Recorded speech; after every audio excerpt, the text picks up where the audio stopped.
publicidade infantil ela é aquela que possui elementos atrativos à criança. Então ela vai ter um mix de elementos que a criança se sente atraída. Pode ser o uso de um personagem infantil, a publicidade em formato de animação ou um espaço de convivência da criança, como a escola, se ela tem um jingle, se ela usa um influenciador digital mirim, se ela usa uma atriz mirim. Então essa é a publicidade infantil, ela tem elementos que são atrativos a esse público. Eu tenho dificuldade de entender o conceito da publicidade infantil. Eu, como publicitário, entendo o que é comunicação de produtos destinados à criança, comunicação de produtos destinados para adultos ou independente da faixa etária da pessoa. E com sequências retas é fácil fazer um castelo. Corro lápis em torno da mão e me dou uma luva. Assim como a foquinha, o ursinho e o leão, o gato mia, o cachorrinho late. O rinoceronte só quer leite. Era muito comum a publicidade de TV, né, anos atrás. Então era massivamente, as crianças elas eram expostas à publicidade na TV no horário comercial. A gente reconhece que mudanças importantes aconteceram, então muitas empresas mudaram a sua postura, tem empresas do ramo alimentício que assinaram compromissos corporativos de publicidade responsável, né, de marketing responsável para a criança, e empresas que deixaram de usar alguns apelos direcionados ao público infantil, então uma linguagem imperativa. Então, mudanças positivas aconteceram, a gente reconhece isso. Para você ganhar uma calói de Natal, escreva uma porção de bilhetinhos assim: não esqueça a minha calói. O que se discute muito, né, nessa colocação da publicidade abusiva ou não, é do uso exagerado de artifícios de linguagens imperativas, colocando para a criança consumir um produto. Isso, algumas propagandas utilizavam esse recurso na década de 80, ficaram muito famosas por isso, mas isso serve como um marcador de época, um marcador de estratégias que não se utilizam mais, né? A própria sociedade vê isso com outros olhos, né? E os próprios publicitários, as empresas atualmente, veem isso como um passado distante, de 30 anos atrás. Toda vez que a senhora sair com seu filho, vai ouvir minha voz dizendo: compre batom, compre batom. A Abral, no sentido de se posicionar proativamente e educando cada vez mais o mercado para que cada vez menos ocorram o uso indevido das publicidades, e a gente fez essa cartilha onde a gente coloca tipo a questão ética da comunicação, né? E a gente procura dar exemplos do que é devido, o que é uma boa linguagem, o que é abusivo, o que não é abusivo e a maneira correta de se comunicar eticamente com esse público, com esse mercado. Então a gente vai pontuando uma série de quesitos. Por exemplo, você não pode usar de uma linguagem imperativa com a criança. Então, o famoso compre batom, isso não faz mais sentido. Uma propaganda dessa hoje seria tirada do ar imediatamente. Então, eu tenho, você não tem. Esse tipo de recurso, hoje em dia, está documentado, existe toda uma legislação apontando isso como um exercício indevido de técnicas de comunicação. Eu tenho, você não tem. Eu tenho, você não tem. Eu tenho, você não tem. Eu tenho, você não tem. Eu tenho. Quando, por exemplo, identificada uma publicidade dirigida à criança, é importante saber que qualquer cidadão pode fazer uma denúncia para um órgão público. Então, qualquer pessoa pode encaminhar uma denúncia para o Ministério Público, para a Defensoria Pública ou para o PROCON da sua cidade ou do seu município. Aqui no Crianças Consumo, a gente recebe muitas denúncias de publicidades infantis. A gente analisa essas denúncias e, a partir daí, a gente cria um documento que é baseado fundamentado não só na legislação brasileira, mas também em diversos estudos e pesquisas de vários campos do conhecimento, como o desenvolvimento infantil, psicologia, pedagogia, saúde pública, para dar argumentos para esse documento e encaminha para esses órgãos públicos para que eles analisem. Esse órgão público, né, por exemplo, o PROCON, ele pode entrar com uma ação civil pública contra a empresa, pode aplicar uma multa, o Ministério Público pode firmar um termo de ajustamento de conduta com essa empresa, para que essa empresa se comprometa a não fazer mais esse tipo de prática. Então, são várias as medidas cabíveis, né, que podem ser adotadas pelos órgãos públicos. Que é isso, dona Nina? Ué, tô me pintando na aula de pintura, professora. Claro, claro. E aposto que esse é o estojinho que vem com a minha nova melicinha, professora. Acertei? Na mosca. Será que você podia me emprestar um pouquinho? Eu te devolvo no final da aula. Não. Cadê, professora? Pode levar. A senhora tá mesmo precisando de uma corzinha. A senhora tá tão pálida. Agora, para os casos que eventualmente uma campanha ou outra saia do tom e se dirija de forma equivocada para esse público, existe o CONAR, que é uma autorregulamentação de todo o mercado, que são feitas denúncias para esse órgão analisa essas denúncias e, sendo procedentes, eles pedem a retirada imediata dessa campanha do ar.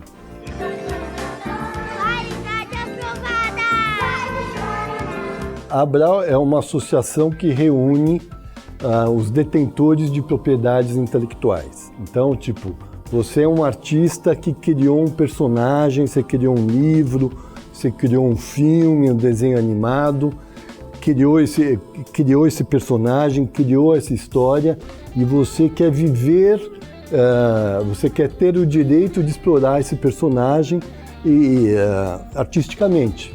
Então, quando você explora a tua propriedade intelectual, você disponibiliza isso para o mercado. Então, isso pode virar um filme, pode virar uma série de televisão, pode virar um livro, pode virar uma revista, pode virar produtos relacionados a esse universo.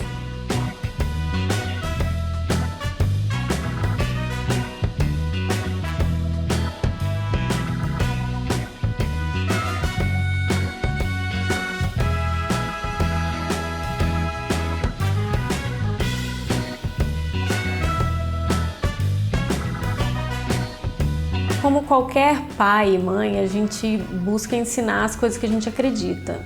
E a gente acredita numa vida em que a gente usa coisas e ama pessoas, né? A gente tem menos e mesmo assim a gente é mais feliz. Então a gente evita consumismo, essas coisas assim, e a gente tenta passar isso para eles. E a gente passa principalmente pelo exemplo nosso e também ensinando, né, para eles tudo que a gente acredita. Antes de ir para o shopping ou para algum lugar que tenha alguma coisa que talvez eles possam querer, às vezes no supermercado, a gente evita essas situações, a gente prefere não ficar passeando em shopping, mas quando tem que fazer, a gente sempre faz uns combinados antes de sair de casa. Hoje a gente não vai comprar nada, e aí então às vezes hoje não pode entrar na loja de brinquedo, a gente vai ver só do lado de fora, ou então a gente combina com eles que se eles virem um brinquedo que eles gostam, a gente pode tirar uma foto e deixar essa foto guardada para quando chegar um aniversário ou um Natal, para eles escolherem aquele brinquedo para ganhar, porque hoje não dá. Então assim, a gente sempre deixa isso combinado antes, né?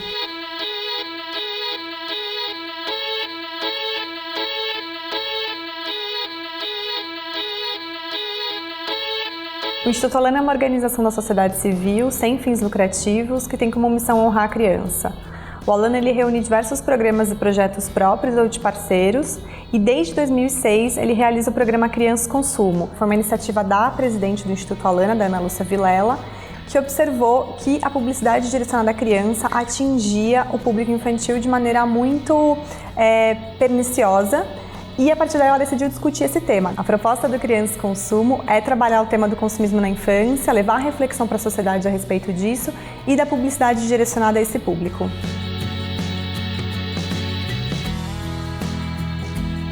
Então, dentro do âmbito de atuação do Crianças Consumo, a gente elabora materiais para contribuir, para levar essa reflexão dentro da pauta do consumismo na infância e da publicidade direcionada à criança.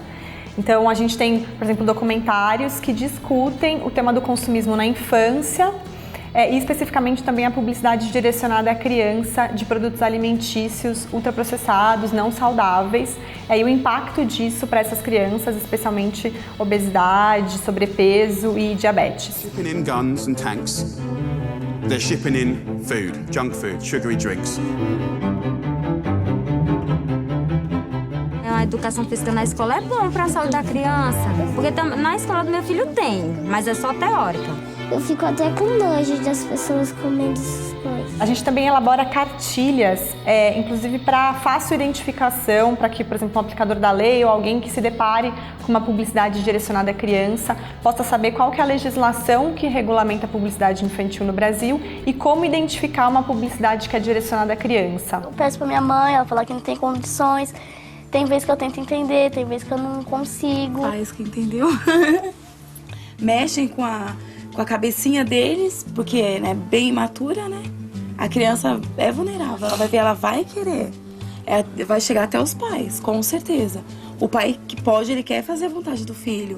Então eles estão usando a criança para conseguir afetar o adulto. A gente pode ver que, sim, diariamente são lançados dezenas de produtos direcionados para o consumo infantil. E você tem pouquíssimos casos de campanhas que são apontadas como enganosas ou abusivas. E mesmo assim, quando apontadas, na verdade, o pano de fundo é utilizado como propaganda enganosa e abusiva, mas na verdade, a maioria dos casos são casos de propaganda casada, de venda casada. Então, em nome de se defender um discurso de proteção da criança, se usa um caso claro, juridicamente claro, e se coloca num saco de gato querendo criminalizar ou prejudicar um exercício legal, justo, em que no final, assim, o maior crivo, se uma propaganda é abusiva ou não, se uma empresa está utilizando de má fé, o maior crivo vai ser do consumidor final. Mas o que a gente também tem percebido é que a publicidade direcionada à criança, hoje ela é mais sofisticada e ela se diversificou. Então a publicidade, ela saiu da TV e ela atinge as crianças hoje em outros espaços de convivência da criança e outros meios de comunicação que a atinjam. Então a gente percebe que a publicidade direcionada à criança hoje, ela está dentro das escolas, nos espaços públicos, nos pontos de venda, na internet, em aplicativos, jogos, redes sociais. Então ela atinge a criança hoje num 360 graus e ainda de uma forma velada, que fica até de difícil identificação pela própria criança, justamente porque acaba misturando uma brincadeira num espaço como a escola com uma atividade comercial. Então até essa identificação pela criança ela é mais difícil hoje. Esses são os meus brinquedos favoritos. Esses aqui, esse dinossauro, esses brinquedos dos Power Rangers, esse boneco aqui, esse boneco e esse boneco aqui que faz barulho. Olha uma aqui. coisa que a gente faz é que a gente controla o tempo de tela deles no geral, assim, eles não assistem a todo tempo, né? Geralmente 1 hora por dia e tal, não mais do que isso. Além disso, a gente também controla o conteúdo que eles assistem. Eu não deixo eles mexerem em celular sozinhos no YouTube, porque eu acho que tem muita propaganda, principalmente propaganda velada, assim, dentro dos vídeos, e eu percebo que isso causa um efeito neles, assim. Essas publicidades veladas que eu digo são assim, aparece uma criança brincando com um brinquedo tal, ou às vezes abrindo um presente. E aquilo eu acho que tem um efeito até maior nos meus filhos do que um comercial de TV, assim. Porque eu acho que parece mais real, né? Ele vê aquela criança como sendo um amiguinho dele. Ou então, às vezes, algum personagem, alguma coisa assim que chame muito a atenção deles. Na rua eu percebo muito isso também. Se a gente tá num lugar e aí tem, assim, um boneco, um personagem segurando um chocolate, uma coisa assim, ou um personagem na embalagem de alguma comida, eles vão querer aquela com certeza e não as outras que não tem. Que horas são? Era do Shrek. Olha só o meu relógio que demais. Eu juntei 5 relógios do Gloss mais R$5 e ganhei um relógio Shrek terceiro. Legal. E que horas são? De você também ter um desses. Que horas são? Tá bom, vai. Eu ainda não sei ver as horas. Chegou a promoção, é hora de Shrek Gulostes Balduco. A publicidade velada, ela é aquela publicidade que não é identificada como tal. Então, o artigo 36 do Código de Defesa do Consumidor prevê que a publicidade ela deve ser fácil e imediatamente identificável pelo seu público-alvo. Ou seja, bateu o olho e você identifica que é uma publicidade. Tem vários estudos e pesquisas que apontam que a criança até os 6, 8 anos de idade não diferencia a publicidade de conteúdo de programação. E até os 12, ela não identifica o caráter persuasivo da publicidade. Então, publicidade ela não tem um caráter informativo, ela busca te implantar um desejo de consumo por aquele produto ou serviço que está sendo anunciado. E a criança não identifica isso, não reconhece. Então, só por esse artigo já daria para dizer que a publicidade dirigida à criança já é proibida no Brasil, porque se a criança não reconhece, então ela não poderia ser alvo de publicidade. Então, quando a gente tem, por exemplo, um merchandising infantil, então um merchan dentro de uma novela infantil, ou uma ação dentro de uma escola, ou em um ponto de venda, ou num espaço público, a criança não identifica que aquilo é publicidade. Então é considerado uma publicidade camuflada, uma publicidade velada. Esse é meu brinquedo. Ele abre aqui e aperta aqui. E aqui, e aqui, aqui, aqui, aqui. E aqui. Só tá sem som, não é, Ana? Acabou a bateria.